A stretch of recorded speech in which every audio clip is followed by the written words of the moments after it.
Fernando Valladares es pintor, escritor y poeta y ha pasado 23 años en las cárceles del régimen castrista. Consiguió la libertad gracias a la gestión del entonces presidente François Mitterrand y desde entonces Armando es un activista de los derechos humanos. Ha sido embajador de los Estados Unidos ante las Naciones Unidas bajo la presidencia del presidente Reagan. Su libro Contra toda esperanza ha sido traducido a más de 10 idiomas y ha recibido una cantidad enorme de premios, entre los cuales el último me acabo de enterar hoy, que es el premio Beck al luchador por los derechos humanos. Y yo le pediría a Armando que nos cuente qué pasa con los derechos humanos en América Latina. Gracias, Guillermo, y por el año que me pusiste de más, fueron solamente 22, no 23. No es lo mismo. Bueno, buenas noches a todos y gracias por estar aquí, por venir a escucharnos. Hace unos 60 años aproximadamente, el tema de derechos humanos era un tema casi exótico. Hoy es muy difícil que un gobierno, que una empresa grande no tenga un departamento que se ocupe de los derechos humanos. Incluso hay gobiernos que tienen hasta un ministerio de los derechos humanos. Además, existen, y cada día son más, cientos, miles de organizaciones no gubernamentales que luchan por los derechos humanos alrededor de todo el mundo. Nadie debe ser insensible cuando a otro ser humano se le golpea, se le maltrata, se le tortura y se le violen cualquiera de sus derechos. La violación de los derechos humanos no tiene justificación absolutamente en nombre de nada. Yo me opongo a que los que torturaron a mi madre, a mi padre, a mi hermana, los que torturaron a mis compañeros y los asesinaron, me opongo a que el día que tengan que presentarse ante la justicia sean maltratados o torturados. Porque si yo aceptara que cuando me caigan abajo hacer lo mismo que ellos hicieron conmigo y con mis compañeros, pues sería exactamente igual que ellos. Y mi denuncia perdería la fuerza moral que ha tenido antes, que tiene ahora y que tendrá siempre. Los derechos humanos son inherentes a todos los seres humanos sin distinción alguna de nacionalidad, lugar de residencia, sexo, raza, religión, idioma o cualquier otra condición. El principio de la universalidad de los derechos humanos es la piedra angular del derecho internacional, precisamente de los derechos humanos. Este principio, tal como se destacara inicialmente en la Declaración Universal de los Derechos Humanos, se ha reiterado en numerosos convenios, declaraciones y resoluciones internacionales sobre la materia. Todos los países de América Latina reflejan en sus constituciones políticas criterios y referencias a estos principios, que como miembros de la ONU se han comprometido a respetar, pero que no siempre respetan. Y en ocasiones, los violadores protestan cuando son denunciados, aún sabiendo que en materia de derechos humanos no existe el argumento de injerencia en los asuntos internos del país, porque los derechos humanos son universales y no reconocen fronteras, tal y como está establecido por las Naciones Unidas. Cuando hablamos de los derechos humanos, es bueno recordar que estos deben proteger la vida, la libertad y la seguridad de las personas, que van desde la prohibición de la esclavitud, servidumbre, torturas, tratos inhumanos y degradantes, presunción de inocencia, igualdad ante la ley y garantías del debido proceso. Comprenden los derechos políticos, civiles, religiosos y de propiedad privada, protegen a la familia, la libertad de pensamiento, de expresión, de organización, de opinión y hasta los derechos culturales. Si en base a todos estos conceptos damos hoy una mirada a América Latina, encontraremos que la violación de los derechos humanos sigue existiendo. Cada año, prestigiosas organizaciones emiten evaluaciones sobre el estado de los derechos humanos y sus diferentes formas de violación.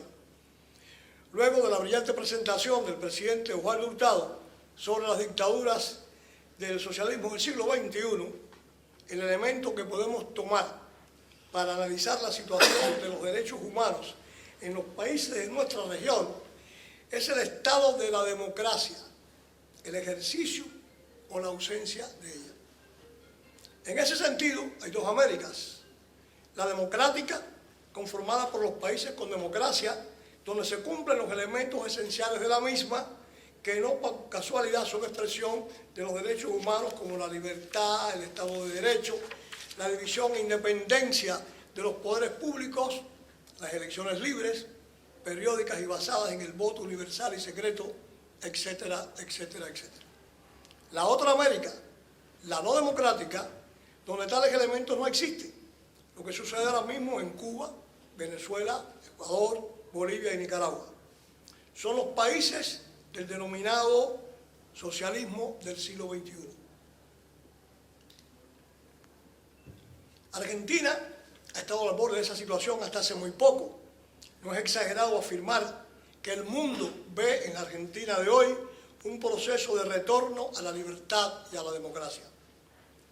Si queremos analizar el tema desde el punto de vista de la vida, la libertad y la seguridad del ser humano, o sea, de los derechos básicos, los elementos fundamentales de la democracia son un buen parámetro porque nos permiten verificar que los países con democracia no tienen perseguidos por causas de ideología o posiciones políticas, no tienen presos políticos y no tienen exiliados políticos. Yo he sido un preso político por 22 años, adoptado por la prestigiosa organización Amnistía Internacional como un prisionero de conciencia. Lamentablemente, hoy en mi país, Cuba, siguen existiendo presos políticos, se sigue torturando a los que discrepan del gobierno. Todos los domingos, un grupo de mujeres cuyos familiares están en las cárceles políticas salen de la misa de una iglesia en La Habana, vestidas de blanco y llevando gladiolos y otras flores en la mano. Todos los domingos, la seguridad del Estado y turbas gubernamentales las golpean, las arrastran por las calles y son las famosas y conocidas en todo el mundo damas de blanco. Más grave aún es que en los últimos años, y a la sombra del crecimiento del castrismo en América, de mano del populismo presentado como movimiento bolivariano, Proyecto ALBA o socialismo del siglo XXI, existen presos políticos también en Venezuela, Bolivia y Ecuador. Este proyecto antidemocrático ha generado además exilio político de venezolanos, bolivianos, ecuatorianos y de ciudadanos latinoamericanos que hoy viven fuera de su tierra, forzados por regímenes que todos creíamos ya imposibles en estos tiempos. El honorable presidente de Argentina, Mauricio Macri, es uno de los pocos líderes que ha denunciado desde su campaña electoral la existencia de presos políticos en Venezuela, víctimas tan notables como Leopoldo López, Antonio Ledesma, Manuel Rosales y casi 100 prisioneros más que son presos políticos en Venezuela. Los demócratas bolivianos han denunciado y demostrado la existencia de docenas de presos políticos como el gobernador de Pando y los miembros del alto mando militar democrático del 2003 y de exiliados en Brasil, Perú, Paraguay, Estados Unidos y España. Las últimas elecciones en Argentina han traído la esperanza de cambios internos importantes, pero además alientan la posibilidad de un liderazgo regional desde el sur. Un liderazgo fundado en los principios y valores de la civilización cristiana, que se asientan a su vez en los derechos humanos. No puedo dejar de mencionar las innumerables comunicaciones y requerimientos que he recibido respecto a la existencia de ciudadanos argentinos privados de libertad que, por la naturaleza de las acusaciones y las características de sus procesos, pueden y deben ser considerados como prisioneros políticos por no haber tenido oportunidad al debido proceso de ley. Sería un verdadero drama para la democracia de la región que la necesidad de justicia respecto a la situación que vivió Argentina en los años 70 se haya convertido en acciones de persecución por odio ideológico, por interés político y no de justicia. Son lamentables las acciones inspiradas en la venganza contra los perdedores, sin discriminación alguna y sin respeto a la calificación legal y al juzgamiento individualizado. Existe la necesidad de que, sin perder de vista la realidad y defensa de los presos políticos en Venezuela, Cuba, Bolivia y Ecuador, el actual liderazgo de Argentina realice un análisis de la condición de ciudadanos de su país que fueron procesados por jueces especiales con condenas anunciadas y prácticamente sin derecho a la defensa ni a un debido proceso. Algunos de esos fiscales, jueces y miembros de los tribunales son seguidores de la manera de impartir justicia del Che Guevara en Cuba, cuando fungía como presidente de los tribunales revolucionarios que juzgaron a militares de la derrocada dictadura del general Batista. Decía el Che Guevara que el oficial investigador siempre tiene la razón y la verdad, textual, y exigía rapidez en los juicios y amonestaba a sus fiscales diciéndole: no demoren las causas, esto es una revolución, no usen métodos legales burgueses, las pruebas son secundarias, hay que proceder por convicción, textual. En otra ocasión, dijo el Che Guevara, no hace falta hacer muchas averiguaciones para fusilarlos, lo que hay que saber es si es necesario fusilarlos y nada más. Esta manera de hacer justicia de Che Guevara se utilizó en juicios a los militares argentinos. Unos 400 han muerto en las prisiones. ¿Cuántos de ellos eran realmente culpables? ¿Cuántos eran realmente inocentes? ¿Cuántos fueron sancionados sin pruebas, al estilo de los tribunales revolucionarios comunistas? El Che Guevara en 5 meses fusiló 630 exmilitares. Él presidía también personalmente la Corte de Apelaciones.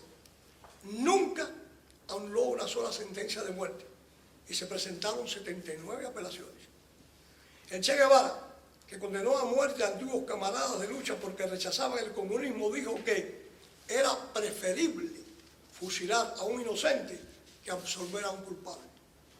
Revisar cualquier forma de violación al debido proceso, a la presunción de inocencia, a los jueces comprometidos, a la irretroactividad de la ley y a la igualdad jurídica, es una imperiosa necesidad en nombre de la justicia y de los derechos humanos.